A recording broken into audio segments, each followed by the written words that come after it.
사도신경으로 우리의 신앙을 고백하시면서 8월 21일 금요일 아침 예배를 드립니다. 나는 전능하신 아버지 하나님, 천지의 창조주를 믿습니다. 나는 그의 유일하신 아들, 우리 주 예수 그리스도를 믿습니다. 그는 성령으로 잉태되어 동정녀 마리아에게서 나시고 본디오 빌라도에게 고난을 받아 십자가에 못 박혀 죽으시고 장사된 지 사흘 만에 죽은 자 가운데서 다시 살아나셨으며 하늘에 오르시어 전능하신 아버지 하나님 우편에 앉아 계시다가 거기로부터 살아있는 자와 죽은 자를 심판하러 오십니다. 나는 성령을 믿으며 거룩한 공교회와 성도의 교제와 죄를 용서받는 것과 몸의 부활과 영생을 믿습니다. 아멘. 우리 찬송 304장 함께 찬양드립니다.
오늘 함께 보실 하나님의 말씀은 구약성경 요나서 1장 1절에서 10절 말씀입니다. 구약성경 요나서 1장 1절에서 10절 말씀을 우리 한 목소리로 함께 말씀을 봅니다. 여호와의 말씀이 아미떼의 아들 요나에게 임하니라. 이르시되 너는 일어나 저 큰 성읍 니느웨로 가서 그것을 향하여 외치라. 그 악독이 내 앞에 상달되었음이니라 하시니라. 그러나 요나가 여호와의 얼굴을 피하려고 일어나 다시스로 도망하려 하여 요바로 내려갔더니 마침 다시스로 가는 데를 만난지라. 여호와의 얼굴을 피하여 그들과 함께 다시스로 가려고 뱃삭을 주고 배에 올랐더라. 여호와께서 큰 바람을 바다 위에 내리심에 바다 가운데에 큰 폭풍이 일어나 배가 거의 깨지게 된지라. 사공들이 두려워하여 각각 자기의 신을 부르고 또 배를 가볍게 하려고 그 가운데 물건들을 바다에 던지니라. 그러나 요나는 배 밑층에 내려가서 누워 깊이 잠이 든지라. 선장이 그에게 가서 이르되 자는 자여 어찌함이냐. 일어나서 네 하나님께 구하라. 혹시 하나님이 우리를 생각하사 망하지 아니하게 하시리라 하니라.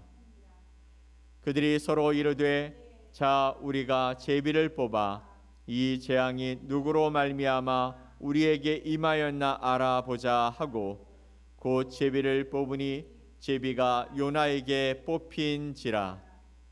무리가 그에게 이르되 청하건대 이 재앙이 누구 때문에 우리에게 임하였는가 말하라.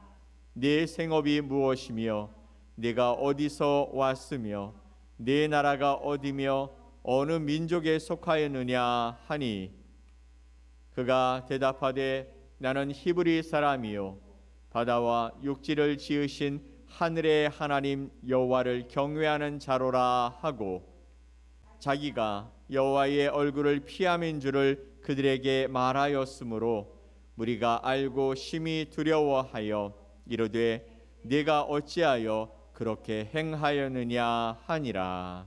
아멘. 오늘 요나서 1장 1절에서 10절 말씀을 통해 하나님의 이야기에 붙들린 사람이란 제목으로 여러분과 하나님의 말씀을 함께 나누겠습니다.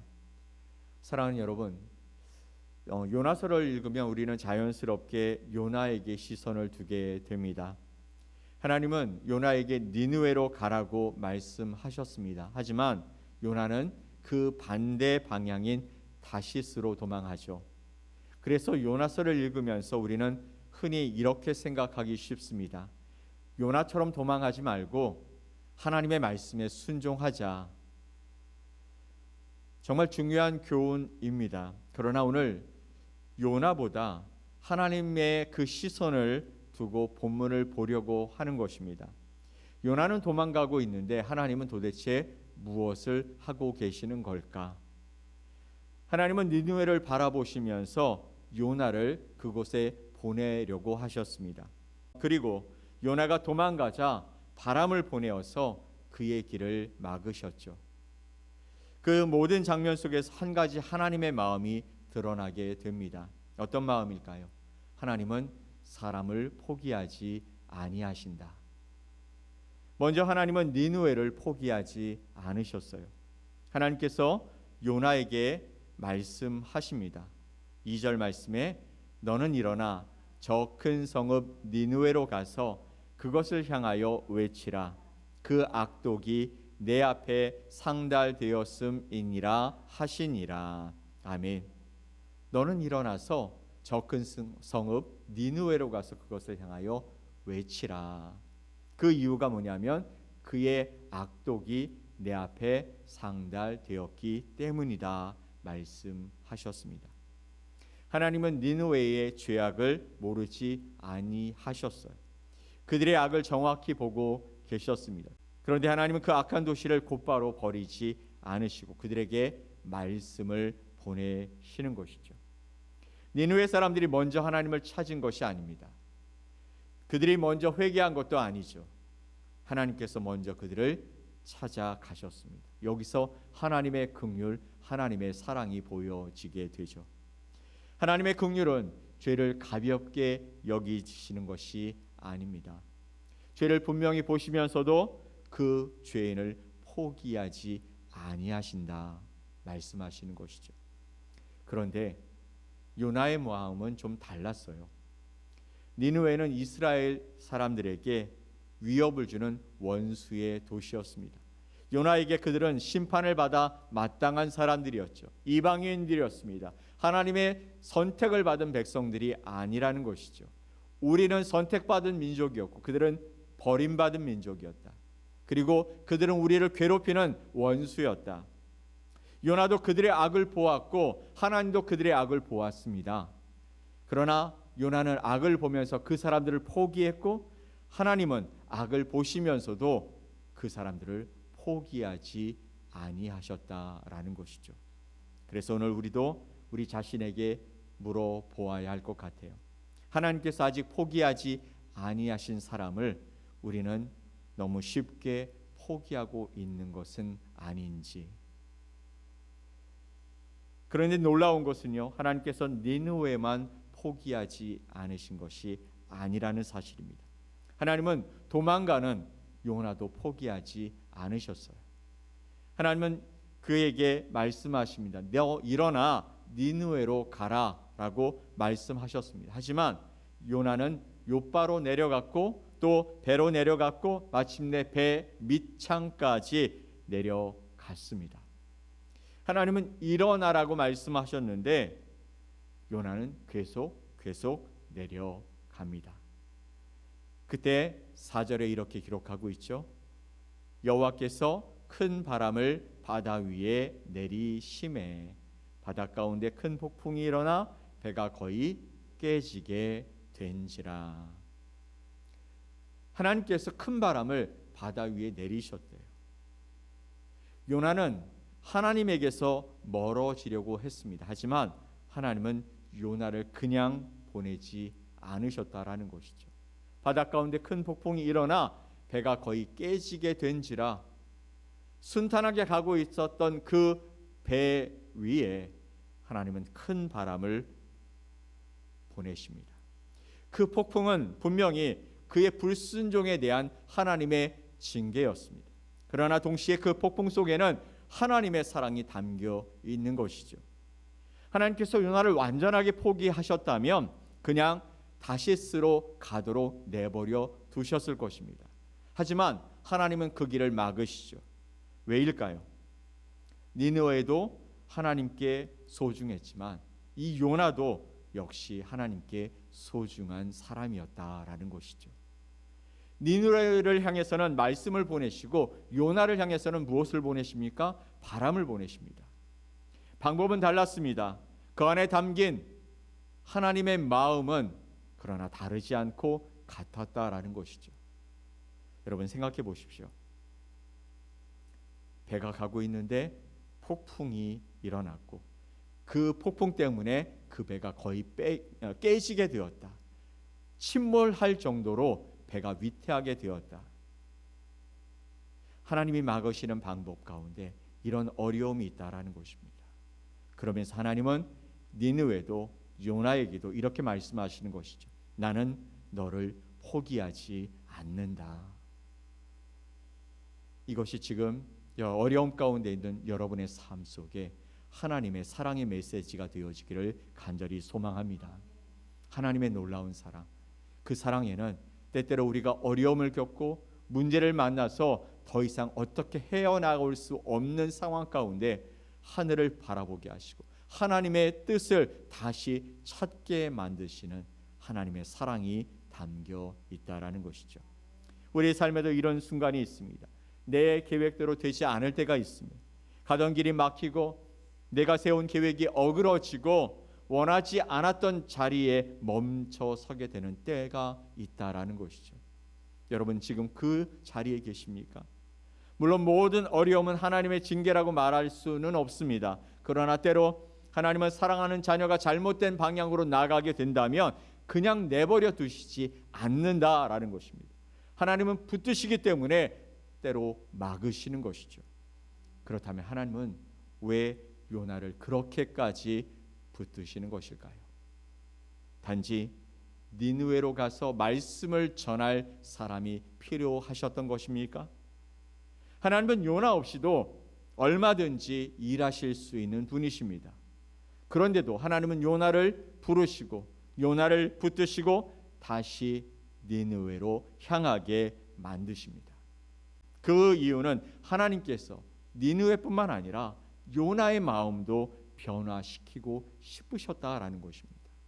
요나, 하나님의 그 말씀에 불순종해서 하나님을 피하여 그 낯을 피하여 배 밑창까지 내려가서 하나님 음성을 듣기 싫어 거기서 잠자고 있었던 이 요나의 마음을 변화시키고 싶으셨다라는 것이죠. 여러분, 요나서를 끝까지 읽다 보면 요나는 결국 니느웨에 도착하게 됩니다. 그러나 4장에 가서 보면 한 가지 사실을 우리는 깨닫게 되죠. 요나의 몸은 니느웨에 도착했습니다. 하지만 그의 마음은 아직 하나님의 마음에 도달하지 못했다라는 것이죠. 니느웨 사람들이 회개하자 하나님은 그들을 불쌍히 여기셨습니다. 그런데 요나는 그것을 기뻐하지 못하고 있었어요. 그래서 하나님은 마지막에 요나에게 물으십니다. 내가 어찌 니느웨를 아끼지 않겠느냐? 네가 지금 하고 있는 그 마음, 그 행동이 정말 정당한 것이냐라고 묻고 계시는 것이죠. 하나님께서 원하시는 것은 요나를 니느웨라는 장소에 데려가는 것만이 아니었습니다. 요나의 마음을 하나님의 마음에 가까이 데려가고 싶으셨다라는 것이죠. 이것이 사명입니다. 하나님께서 그에게 주신 것은 하나님께서 바라보시는 사람을 우리가 바라보고 하나님께서 불쌍히 여기시는 사람을 함께 품어가는 것이 사명이라는 것입니다. 그래서 하나님은 요나를 단순히 그렇게만 사용하기를 원하지 않으셨다라는 것이죠. 바람을 통해서, 선원들을 통해서, 큰 물고기를 통해서, 니느웨 사람들을 통해서, 나중에는 박넝쿨 하나를 통해서까지 요나에게 하나님의 마음을 보이셨고 또 하나님의 마음을 가르치셨던 것입니다.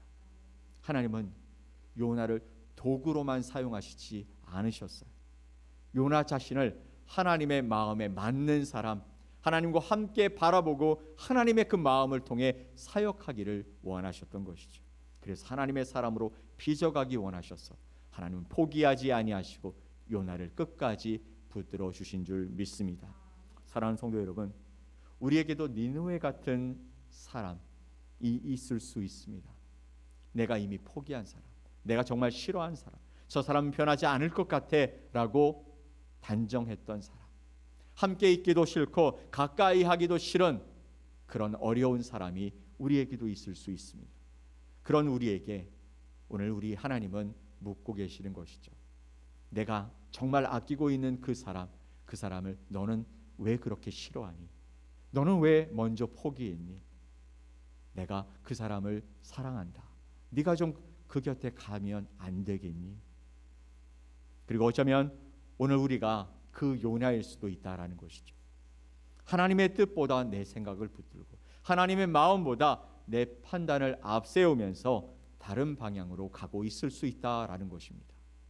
그러나 감사한 것은요, 요나의 하나님께서 그런 요나를 포기하지 않으셨다라는 사실입니다. 니느웨를 포기하지 않으신 하나님은 요나도 포기하지 않으셨습니다.